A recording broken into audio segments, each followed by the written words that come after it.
Hi అండి, అందరూ బాగుండాలని కోరుకుంటూ H1B వాళ్ళకి ఉన్నన్ని కష్టాలు అమెరికాలో భూప్రపంచం మీద ఎవరికి ఉండవేమో అనిపిస్తుంది. మరీ ముఖ్యంగా ట్రంప్ హయాంలో. సో ట్రంప్ ప్రభుత్వం రీసెంట్గా మరో కొత్త పిడుగు లాంటి వార్త H1B వాళ్ళ మీద వేయబోతుంది. ఆల్రెడీ ఫెడరల్ రిజిస్టర్లో ఎంటర్ కూడా చేయడం జరిగిందనమాట. ఇంతకీ ఆ వార్త ఏంటి, దానివల్ల ఎవరు ఎక్కువగా ఎఫెక్ట్ అయ్యే అవకాశం ఉంది? కేవలం H1B మీద అమెరికాకు వచ్చే వాళ్ళు మాత్రమే ఎఫెక్ట్ అవుతారా, లేక అమెరికాలో ఆల్రెడీ ఉంటున్న వాళ్ళు కూడా ఎఫెక్ట్ అవుతారా? చెప్పే ముందు ఒక చిన్న రిక్వెస్ట్ అండి, మీరు ఈ వీడియో చూస్తుంటే కనుక తప్పకుండా లైక్ చేయండి, షేర్ చేయండి. మీరు మన ఛానల్ సబ్స్క్రైబ్ చేసుకోకుండా ఉంటే తప్పకుండా సబ్స్క్రైబ్ చేసుకోండి. ట్రంప్ అమెరికా అధ్యక్షుడైన తర్వాత వర్క్ వీసా మీద ఎవరైతే నాన్ ఇమిగ్రెంట్స్ అమెరికాలో ఉంటున్నారో లేదా కొత్తగా అమెరికా రావాలి అనుకుంటున్నారో వాళ్ళకి సంబంధించి రకరకాల రూల్స్ రెగ్యులేషన్స్ అన్నీ ఇంప్లిమెంట్ చేస్తూ వస్తున్నారు. ఇవి మన అందరికీ తెలిసిన విషయమే.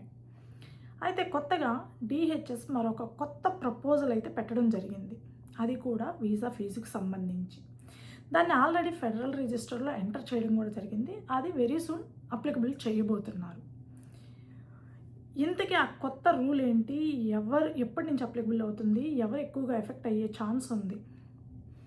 సో డిహెచ్ఎస్ ప్రపోజ్డ్ రూల్ ఏంటి అని అంటే, $1,00,000 కాదు, $1,03,265 ఎవరైతే కొత్తగా H1B పిటిషన్కి అప్లై చేస్తున్నారో వాళ్ళందరికీ వర్తిస్తుంది అని చెప్పి డిహెచ్ఎస్ ప్రపోజ్డ్ రూల్ అయితే పెట్టింది. అది ఫెడరల్ రిజిస్టర్లో ఎంటర్ చేశారు.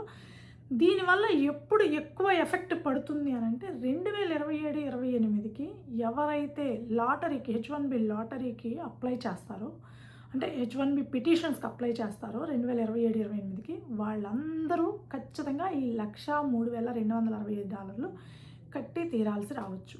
ఎందుకంటే అది ఆల్రెడీ ఫెడరల్ రిజిస్టర్లో ఎంటర్ అయినప్పటికీ ఎప్పటి నుంచి అమలు చేస్తారనేది ఎవరికి తెలియదు, కానీ అమలు చేస్తారు ఖచ్చితంగా. అదేంటి, ఈ $1,00,000 వీసా ఫీజు అనేది లాస్ట్ టైం పెట్టారు కదా, లాస్ట్ ఇయర్ కోర్టు కొట్టేసింది కదా, మళ్ళీ ఏంటి అని మీ అందరికీ డౌట్గా ఉంది కదా. అక్కడే ఉంది అసలు twist. Last time Trump executive order ద్వారా ఎవరైతే అమెరికా బయట నుంచి H1B మీద కొత్తగా అమెరికాకి రావాలనుకుంటారో వాళ్ళందరికీ $1,00,000 వీసా ఫీజు అప్లికబుల్ అవుతుంది, ఖచ్చితంగా కట్టి తీరాల్సిందే. మీకు గుర్తుంటే కనుక లాస్ట్ టైము H1B లాటరీకి సంబంధించి ఇలానే జరిగింది. అందువల్ల అప్పుడు ఎవరైతే లాటరీలోకి ఎంటర్ అయింది ఎక్కువ పర్సెంట్ స్టూడెంట్స్ ఎంటర్ అయ్యారు. అమెరికాలో చదువుకునే వాళ్ళు, ఓపీటీ మీద ఉండేవాళ్ళు, స్టెమ్ ఓపీటీ మీద ఉండేవాళ్ళు ఎక్కువగా లాటరీకి ఫైల్ చేసుకోవడం జరిగింది. ఆల్మోస్ట్ 10 మందిలో 7-8 మంది ప్రతి ఒక్కరికి పిక్ అయిపోయింది. ఎందుకంటే ఇండియా నుంచి కానీ వేరే దేశాల నుంచి కానీ $1,00,000 వీసా ఫీజు కట్టలేక చాలా తక్కువ మంది అప్లై చేయడం జరిగింది. అందువల్ల స్టూడెంట్స్ ఎక్కువగా అప్లై చేయడం వల్ల ఎక్కువ మంది స్టూడెంట్స్కి పిక్ అయింది. దానికి తోడు అడ్వాంటేజ్ ఏంటంటే అమెరికాలో ఉండే ఓపీటీ ఆ స్టెమ్ ఓపీటీ వాళ్ళు H1Bకి కన్వర్ట్ అయితే వాళ్ళు $1,00,000 వీసా ఫీజు కట్టక్కర్లా. అది కేవలం బయట దేశాల నుంచి వచ్చే వాళ్ళకి మాత్రమే అప్లికబుల్ అని చెప్పడం జరిగింది. కానీ దాన్ని కోర్టులో ఫైట్ చేయడం జరిగింది. దాని గురించి ఫైనల్గా కోర్టు కొట్టివేసింది. ఇప్పుడు మళ్ళీ అదే రూల్ని మరో సరికొత్త విధానంలో ఇంప్లిమెంట్ చేయబోతున్నారు. అది కూడా $1,00,000 కాదు, అంతకు మించి అన్నట్టు $103,265 ఖచ్చితంగా కట్టి తీరాల్సిందే H1B వాళ్ళు ఎవరైతే కొత్తగా H1B పిటిషన్ ఫైల్ చేస్తారు. అది కేవలం బయట దేశాల నుంచి వచ్చేవాళ్ళు మాత్రమే అనుకుంటే మీరు పప్పులో కాలేసినట్టే. కేవలం బయట దేశాల నుంచి H1B మీద అమెరికా రావాలనుకునే వాళ్ళే కాదు, ఆల్రెడీ అమెరికాలో ఓపీటీ ఆ స్టెమ్ ఓపీటీ మీద ఉంటూ H1B పిటిషన్కి ఫైల్ చేయాలి అనుకుంటున్నారు కదా 2027-28కి గాను, వాళ్ళందరూ ఖచ్చితంగా $103,265 కట్టాల్సిందే. అంటే అప్పటి వరకు దీన్ని కోర్టులో ఫైట్ చేస్తారు కదా, అది కోర్టులో ఫైట్ చేస్తారా లేదా దానికి టైం పడుతుంది. అది ఇమ్మీడియట్గా ఇవాళ ఫైల్ చేస్తే రేపో ఎల్లుండో జడ్జిమెంట్ వచ్చే స్థితి కాదు. ఎందుకంటే లాస్ట్ టైం మనం చూసాం కదా, అది ఇంప్లిమెంట్ చేసేసారు, కొన్ని నెలల తర్వాత మనకి రిజల్ట్ వచ్చింది. ఇప్పుడు కూడా అదే జరగబోతుంది. సో నెక్స్ట్ ఇయర్ ఎవరైతే లాటరీకి ఫైల్ చేయాలనుకుంటున్నారో వాళ్ళందరూ ఎఫెక్ట్ అవుతారు. బయట దేశాల నుంచి వచ్చేవాళ్ళు కాదు, ఆల్రెడీ అమెరికాలో ఓపీటీ ఆర్ స్టెమ్ ఓపీటీ మీద ఉన్నా లేకపోతే H4 మీద ఉన్నా ఎవరైనా సరే అండి, H4 మీద ఉండేవాళ్ళు, L2 మీద ఉండేవాళ్ళు, స్టూడెంట్స్ ఎవరైనా సరే H1B పిటిషన్కి ఫైల్ చేస్తున్నారంటే ఖచ్చితంగా $103,265 కట్టాల్సిందే. ఇది కొత్త ప్రపోజ్డ్ రూల్ అనమాట. ఇది ఏ డేట్ నుంచి ఇంప్లిమెంట్ చేస్తారు అంటే నాకు తెలిసి ఇమ్మీడియట్గా వితిన్ 2 డేస్లోనే 3 డేస్లోనే ఇంప్లిమెంట్ చేయరు. ఖచ్చితంగా టైం తీసుకుంటారు. నెక్స్ట్ ఇయర్ లాటరీ టైంకి స్ట్రిక్ట్గా ఇంప్లిమెంట్ చేస్తారు. ఎందుకంటే ఇప్పుడు కనుక సెప్టెంబర్లో దాన్ని అమలు చేస్తే అక్కడ రిస్క్ ఏంటంటే సెప్టెంబర్, అక్టోబర్, నవంబర్, డిసెంబర్, జనవరి, ఫిబ్రవరి, మార్చి 7 నెలలు టైం ఉంటుంది. ఈలోపు కోర్టుకి వెళ్తారు, ఫైట్ చేస్తారు, జడ్జిమెంట్ వచ్చే అవకాశం ఉంది. కాబట్టి ఖచ్చితంగా డిసెంబర్ తర్వాత ఈ రూల్ని ఇంప్లిమెంట్ చేసే అవకాశం ఉంది. మేబీ ఈ మధ్యలో కూడా చేస్తే చేయొచ్చు. రేపటి నుంచే ఇంప్లిమెంట్ చేస్తున్నామన్నా మనం ఆశ్చర్యపోక్కర్లేదు. సో అమెరికాలో స్టెమ్ ఓపీటీ ఆర్ ఓపీటీ మీద ఉండే స్టూడెంట్స్ మాత్రం ఖచ్చితంగా డేంజర్లో ఉన్నట్టేనండి. 100% డేంజర్లో ఉన్నట్టే. ఈ రూల్ కనుక కంటిన్యూ అయితే ఇంకొక 2 ఇయర్స్ చాలా అంటే చాలా కష్టం. అమెరికాలో ఆల్రెడీ వాళ్ళ ఎడ్యుకేషన్ అయిపోయి స్టెమ్ ఓపీటీ మీదనో లేకపోతే ఓపీటీ మీద ఉండేవాళ్ళు ఇది లాస్ట్ ఇయర్ లేదంటే సెకండ్ ఇయర్ అనుకునే వాళ్ళు ఖచ్చితంగా ఎఫెక్ట్ అవుతారు. సో స్టూడెంట్స్ మీద కూడా ఈ ఎఫెక్ట్ భారీగా పడనుంది. ఇండియా నుంచి కొత్తగా వచ్చే వాళ్ళు ఏంటంటే కంపెనీ స్పాన్సర్ చేస్తే వస్తారు, లేకపోతే లేదు. కానీ అమెరికాలో ఉండే స్టూడెంట్స్కి ఎవరు పే చేస్తారు? $1,03,265 ఎవ్వరు పే చేయరు. ఏ ఎంప్లాయరు ముందుకు రాడు. ఎందుకంటే వాళ్ళకి $1,03,265 వాళ్ళకి వీసా ఫీజు కింద కడితే వాళ్ళకి శాలరీ ఏంటి, వాళ్ళ మెయింటెనెన్స్ ఏంటి, వాళ్ళ పేసిప్స్ ట్యాక్సులు కట్టడం ఏంటి, అన్నీ రన్ చేస్తే వాళ్ళని మళ్ళీ ప్లేస్ చేసి వాళ్ళకు వచ్చే శాలరీ ఎంత?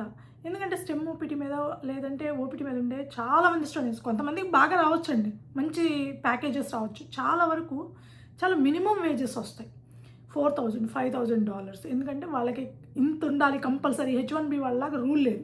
స్టెమ్ ఓపీటీ మీద ఆర్ ఓపీటీ మీద ఉండే వాళ్ళకి ఖచ్చితంగా ఎవ్రీ ఇయర్ ఇంత శాలరీ ఉండాలని కరెక్ట్గా ఏమీ లేదు. అలాగే H4EAD మీద ఉండే వాళ్ళకి కూడా అదేమీ లేదు. కాబట్టి ఇప్పటి వరకు అలాంటివి ఏమీ లేవు. కాబట్టి ఓకే జరిగిపోయింది. కానీ ఇప్పుడు ఇవన్నీ క్యాలిక్యులేట్ చేస్తే ఎవ్వరు ఓపీటీ వాళ్ళని స్టెమ్ ఓపీటీ వాళ్ళని ఎంప్లాయర్స్ హైర్ చేసుకోరు. ఫస్ట్ థింగ్, ఆల్రెడీ అమెరికాలో మార్కెట్ అనేది చాలా అంటే చాలా డౌన్ఫాల్గా ఉంది. ఎందుకంటే నాన్ ఇమిగ్రెంట్స్ని ఎవరు హైర్ చేసుకోవడానికి ముందుకు రావట్లేదు. చాలా వరకు నేను చూస్తున్నా కదండి, యూఎస్ సిటిజన్స్ జీసీ ఉన్న వాళ్ళకి ఎక్కువ ప్రయారిటీ ఇస్తున్నారు. వస్తున్నాయి, అసలు రావట్లేదని నేను చెప్పను, వస్తున్నాయి. కానీ వాళ్ళకి ఎక్కువ ప్రయారిటీ ఇస్తున్నారు. ఆ తర్వాత వాళ్ళు ఎవ్వరు దొరకకపోతే తప్పదు అనుకుంటే తీసుకునే పరిస్థితులకు వచ్చినాయి అనమాట. ఎందుకంటే కంపెనీలకు వచ్చి కూడా ఎంక్వైరీ చేస్తున్నారు, మీరు వాళ్ళని ఎందుకు తీసుకున్నారు, వీళ్ళని అమెరికన్స్ని ఎందుకు తీసుకోలేదు, ఇలాంటి ఎంక్వైరీస్ కూడా జరుగుతున్నాయి. కాబట్టి కంపెనీలు కూడా చాలా జాగ్రత్తగా ఉంటున్నాయి. సో H1Bకి సంబంధించి ఎవరైతే కొత్తగా పిటిషన్ వేయాలి అనుకుంటున్నారో, లాటరీలోకి ఎంటర్ అవ్వాలనుకుంటున్నారో వాళ్ళందరికీ రూల్ అప్లికేబుల్ అవుతుంది. కానీ కొంతమందికి మాత్రమే లక్ ఫేవర్ చేస్తుంది. అదేంటంటే క్యాప్ ఎగ్జామ్షన్ ఎవరికైతే ఉంటుందో వాళ్ళు $103,000 కట్టాల్సిన అవసరం లేదనమాట. క్యాప్ ఎగ్జామ్షన్ ఎవరికి ఉంటుంది? యూజువల్గా రీసెర్చ్ సెంటర్లో వర్క్ చేసే వాళ్ళకి, లేదంటే రీసెర్చర్స్కి, లేదా హాస్పిటల్లో మెడికల్కి సంబంధించిన వాళ్ళకి, లేదు ఏదన్నా అంటే నాన్ ప్రాఫిట్ ఆర్గనైజేషన్స్ ఉంటాయి కదా, వీటిల్లో ఎక్కువగా యాక్టివ్గా వర్క్ చేసే వాళ్ళకి, వీళ్ళకి మాత్రమే ఎగ్జామ్షన్ ఉంటుంది. హాస్పిటల్స్కి, నాన్ ప్రాఫిట్ ఆర్గనైజేషన్స్కి, అలాగే రీసెర్చర్స్కి, వీళ్ళకి ముగ్గురికి మాత్రమే క్యాప్ ఎగ్జామ్షన్ ఉంటుంది. వీళ్ళు మాత్రం $103,265 పే చేయాల్సిన అవసరం ఏమీ లేదు. డైరెక్ట్గా H1B ఫైల్ చేసుకోవచ్చు. ఎందుకంటే క్యాప్ ఎగ్జామ్షన్ అనేది చాలా అంటే చాలా తక్కువ మందికి ఉంటుందండి. 10 మంది స్టూడెంట్స్ ఉంటే 10 మందికి ఏమి క్యాప్ ఎగ్జామ్షన్ ఉండదు. లేదంటే 10 మంది H1B వాళ్ళు కొత్తగా ఫైల్ చేసే వాళ్ళకి ఉందంటే 10 మందికి ఏమి ఉండదు. వాటిలో చేసేవాళ్ళు చాలా చాలా తక్కువగా ఉంటారు. నాన్ ప్రాఫిట్ ఆర్గనైజేషన్లో చేసే వాళ్ళైనా సరే, లేదంటే హాస్పిటల్స్కి సంబంధించి పర్టిక్యులర్గా ఈవెన్ హాస్పిటల్లో చేస్తున్నా కూడా హాస్పిటల్ వాళ్ళు సపోర్ట్ చేయాలి, మేము క్యాప్ ఎగ్జామ్షన్ కింద మీది ఫైల్ చేస్తాము అని చెప్పి. రీసెర్చర్స్కి కూడా ఆ పర్టిక్యులర్ కంపెనీసు లేదంటే ఆ పర్టికులర్ ఇన్స్టిట్యూట్లు వాళ్ళు చెప్పాలి, మేము క్యాప్ ఎగ్జామ్షన్ కింద మిమ్మల్ని మీ పిటిషన్ ఫైల్ చేస్తామని. అలాంటి సిచ్యువేషన్లో మాత్రమే వాళ్ళకి క్యాప్ ఎగ్జామ్షన్ దొరుకుతుంది. ఈ $103,265 కట్టాల్సిన అవసరం ఉండదు. రిమైనింగ్ ప్రతి ఒక్కళ్ళు $103,265 ఖచ్చితంగా కట్టి తీరాల్సిందే. ఇది నెక్స్ట్ ఇయర్ లాటరీ టైంకి బాగా ఎఫెక్ట్ పడుతుందండి. ఎవరైతే ఓపీటీ మీద ఉంటున్నారో లేదా కొత్తగా H1B పిటిషన్స్ వేయాలనుకుంటున్నారో వాళ్ళందరికీ ఎఫెక్ట్ అవుతుందన్నమాట. ఇది కొంచెం దారుణమే కదండి, కానీ మనం ఏం చేయలేము. సో ఇదండి మరో పిడుగు లాంటి వార్త. ఈ వీడియో మీకు నచ్చుంటే కనుక దయచేసి ఒక లైక్ చేయండి, షేర్ చేయండి, తప్పకుండా సబ్స్క్రైబ్ అయితే చేసుకోండి. Thank you.